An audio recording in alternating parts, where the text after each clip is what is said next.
Obrigado, Sr. Presidente. Sr. João Palma e Sr. Rui Cardoso, as minhas saudações, os meus cumprimentos.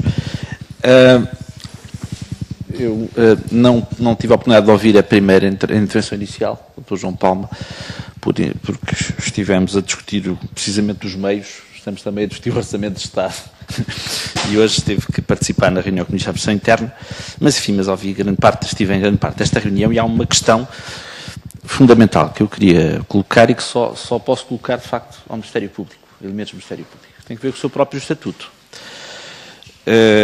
Bom, relativamente aos meios, estamos conversados. Quer dizer, nós já sabemos quantas pessoas é que o núcleo de assessoria técnica deveria ter e não tem.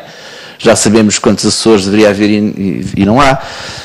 Já sabemos do déficit de magistrados do Ministério Público. Já sabemos do déficit de pessoal da Polícia Judiciária a todos os níveis.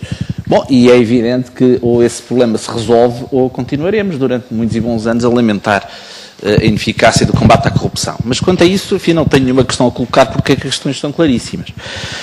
Agora, há uma questão que eu gostaria de colocar que se prende com o combate à corrupção e que se prende com o próprio Estatuto do Ministério Público. Nós, quando estamos a falar destes crimes, muitas vezes usamos normalmente para dar aqueles exemplos mais comezinhos, o funcionário da repartição, que funciona, normalmente é dado como exemplo da corrupção passiva, da pessoa que, como se costuma dizer, lhe unta as mãos, como exemplo do corruptor ativo, e podemos de facto estar a falar disso. Mas o crime da corrupção e a criminalidade económica e financeira também não é só isso, nem é fundamentalmente isso. E, portanto, é um tipo de criminalidade que vai muito alto, que envolve o poder económico, que é suscetível de envolver o poder político. E, como tal, quanto mais alto se dá o tipo de crime, maior é a suscetibilidade de procurar exercer influência sobre a investigação, procurar influenciar a investigação, dificultar a investigação.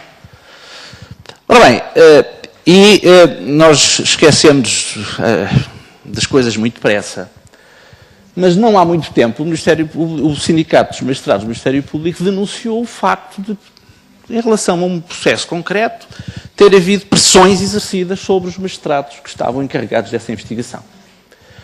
Eu lembro que, dessa altura, o sindicato foi muito criticado, foi até vilipendiado por isso, foi instado a concretizar as suas acusações, e o que é facto é que as concretizou e que elas se provaram.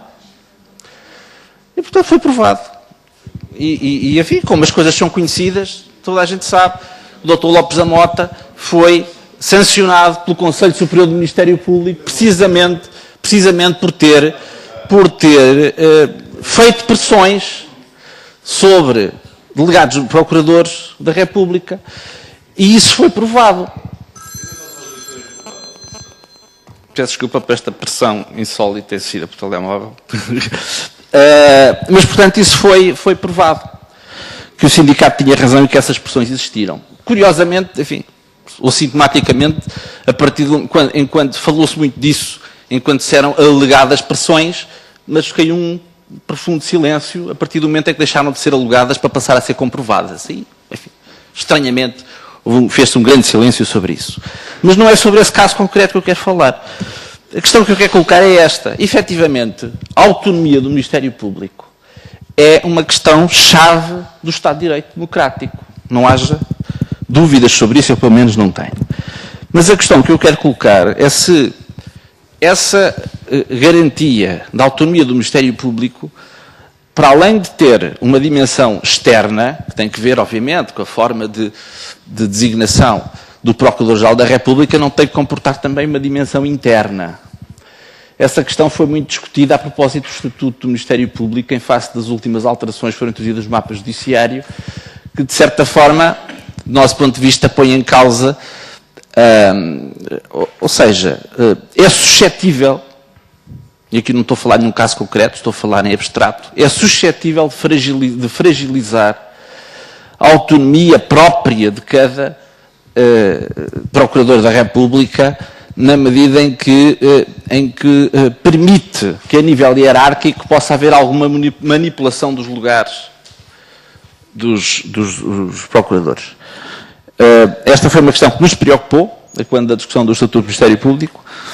Sabemos que foi também uma preocupação do sindicato, em que, enfim, apelou até a que fosse fiscalizada a constitucionalidade dessa solução.